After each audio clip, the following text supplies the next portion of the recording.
Here's a collection of every remote start system we sell here at Absolute Electronics.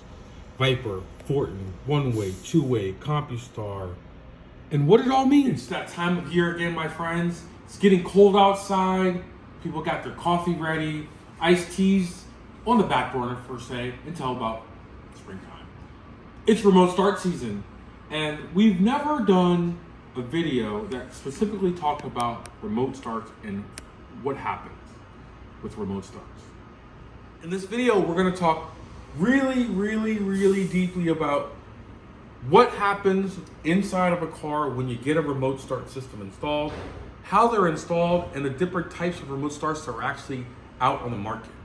Now, when you come into Absolute Electronics, we always try to pair the remote start system and the installation to the correct type of vehicle. If that makes any sense, I'll explain it like this.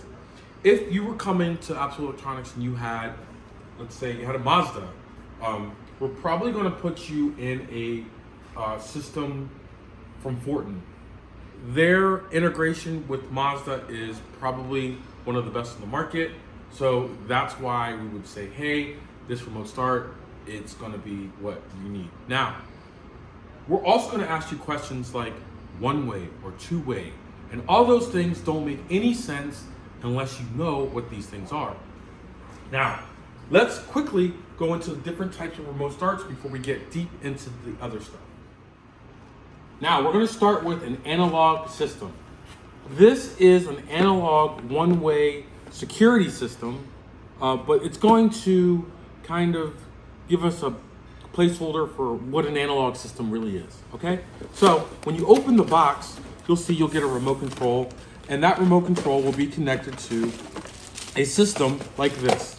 This system will have wires that come off of it, and these wires will have to be clipped to the appropriate length, and then connected to the appropriate wire in the car.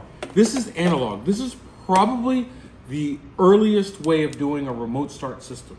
Now, there's nothing wrong with this way. It's just, now there's better features, better things that are available, and things can integrate into a car in a way that makes everything work way better.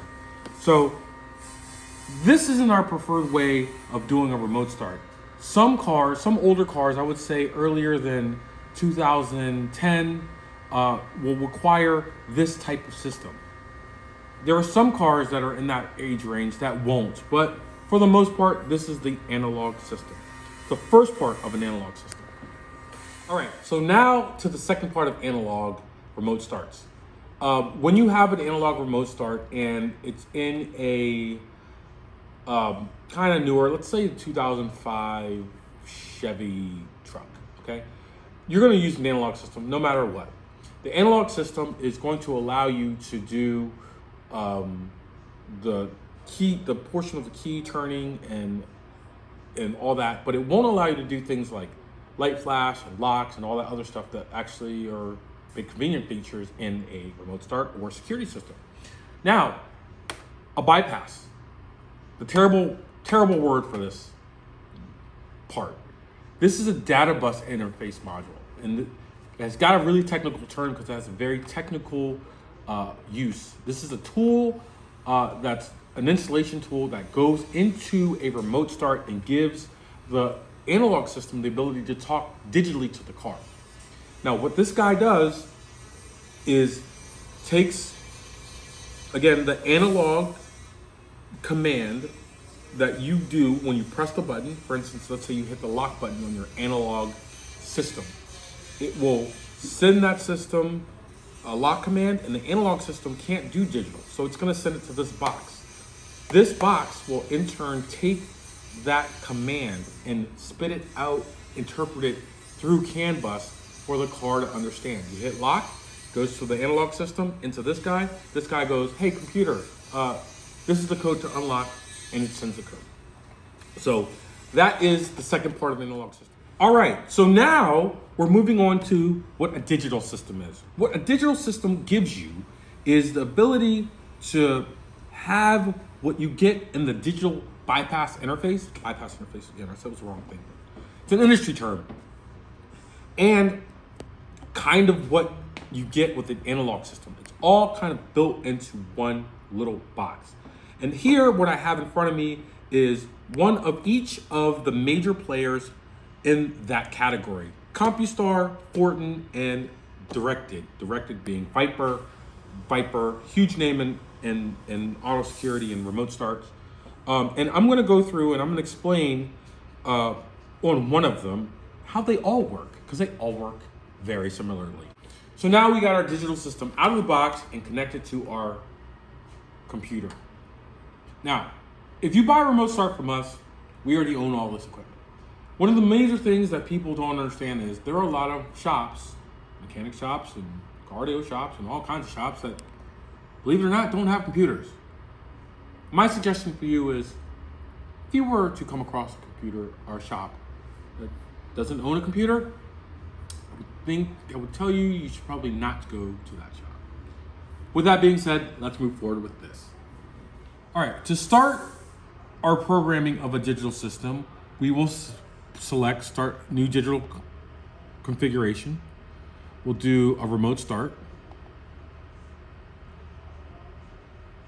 We will do a 2021. We're gonna do a new car. Let's do a Jeep. And you know, I'm really into the Grand Cherokees right now, so we'll do a Grand Cherokee. And then you'll see this is firmware. Now, the cool thing about this is this firmware allows us to download the digital framework that works on the actual digital system. All these are automatics. Now it's asking us, do we have other sensors? It's going to say we have a shock sensor. We're just asking us now about telematics. Okay. And the type of remote that we're using. And we're going to do a two-way remote. And here is the cool part. All right, so when you come into a shop, my shop, we're going to ask you if you want certain things. Did you want your heated seats to work when you are remote starting your car? What temperature does the car need to be at for it to automatically start the heated seats or the defrost temperature? The defrost. All these things are selectable when we're putting a remote start in your car. We're going to ask you those questions. We're going to add all those things to the actual flash. And this is called a flash, flashing this module. All right, so now we're flashing our module. You'll see that it does a bunch of different things as it's flashing. You're just going to go down and read as the installer and see and make sure that all the features that you selected are being selected by the remote start. You're going to see that it's going to start flashing green. You're going to see this countdown. Count up to when it's all finished. And you're going to do it. You're going to watch it go, and it's going to run the firmware, do some tests inside. You get this red light, and then finally it's out. So now there are more steps that we're not going to go over in this thing. Key to go is something that you can go over with your salesperson, but for the main purpose of this video, you've seen how a digital system gets flashed. We have our module flashed. It's time to put it in the car, and there's no easier way than using a digital system with a car-specific harness. Now, what you're going to see here is you're going to see the harness will plug into the digital system very easily, and it will leave you with only the things that need to be installed in the car. Now, this particular harness is not for a Jeep. This is for a Honda, and this is going to go and plug in place of things. So we're going to find a harness in the car that has this form factor. We're going to unplug it, plug that guy in here, plug this guy where this one was, and the same thing goes here. After we do all that, it's going to go through and ask us to validate the system with the car, pair it with the car, and you'll have remote start. From this point, you're going to have to make a decision that you probably would have made at the point of sale. And that is, what type of automation are you going to use to activate this system? Here we go. Now, traditionally, when you get your remote start system, you're going to have a couple questions asked of you when you come into a store or this store. One of the questions is, would you like a one-way system? Well, what the hell is a one-way system? Would you like a two-way system? Well, what's a two-way system? Well, that's what I'm here to tell you what it is and what's about. First, a one-way system is going to, before we do that, let me grab my keys. And as you can see, I have multiple car keys and fobs and all kinds of stuff. So in my personal garage, I have a few cars, and one of them is my Prius and one of them is my truck. My truck has an analog system in it with the digital bypass. And it allows me to start, stop, remote start from this fob. I also have my Prius, my 2011 Prius, that also has a remote start. As you can tell, this is the only fob I have to that car. This fob allows me to start the car by locking the doors on the fob 3 times, getting me a result of start from the vehicle. This is one of the easiest, cheapest ways to get remote start in your system, in your car. This system will only work as far as your factory fob works from the factory. It will not give you any more range. So if you're out of range, if you're out of sight from your vehicle, this is probably not going to work for you. Just going to tell you that right now. Now we move on to a one-way system. A one-way system gives you the ability to lock, unlock, remote start, pop the trunk, and some other small features like getting finding your car in the actual parking lot of a busy mall. It'll give you all those features in the fob.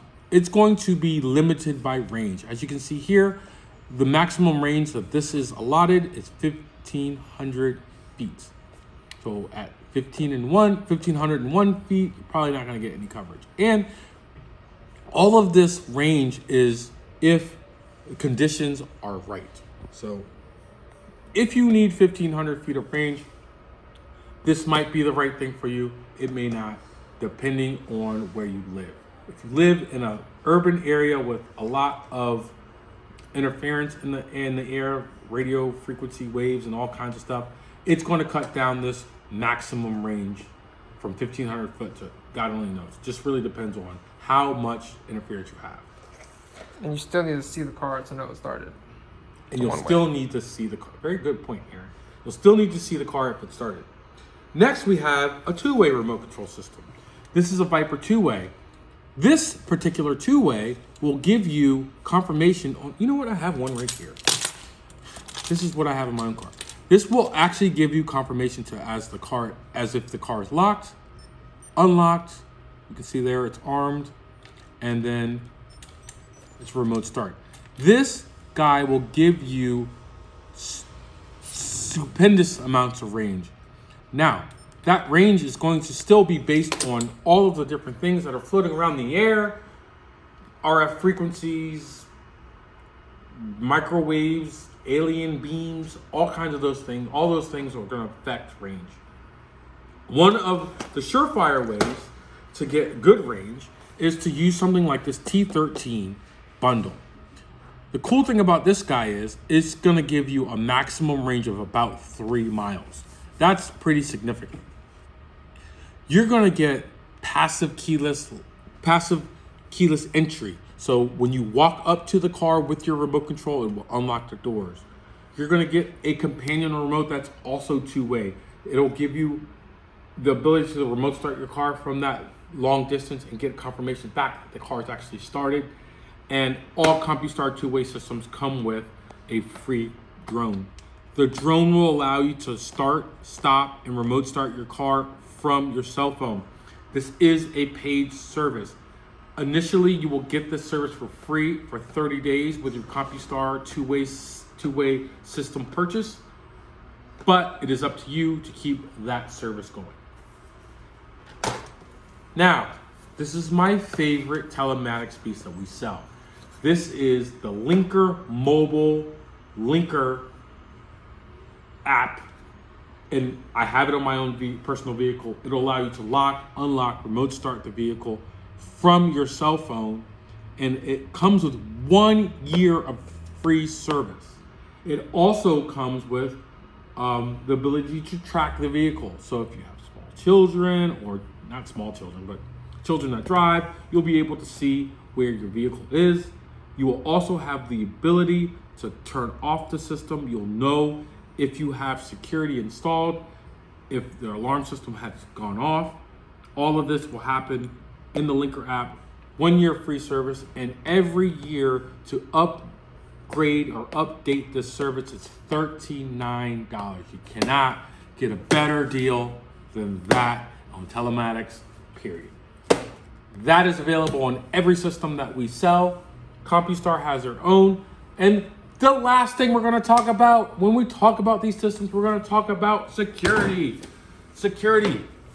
So this is a DS4U for the system that we flashed earlier today. And this is the security system upgrade, what allows you to add a siren, add security. If someone were to jack up the car, if someone were to break a window, this guy would send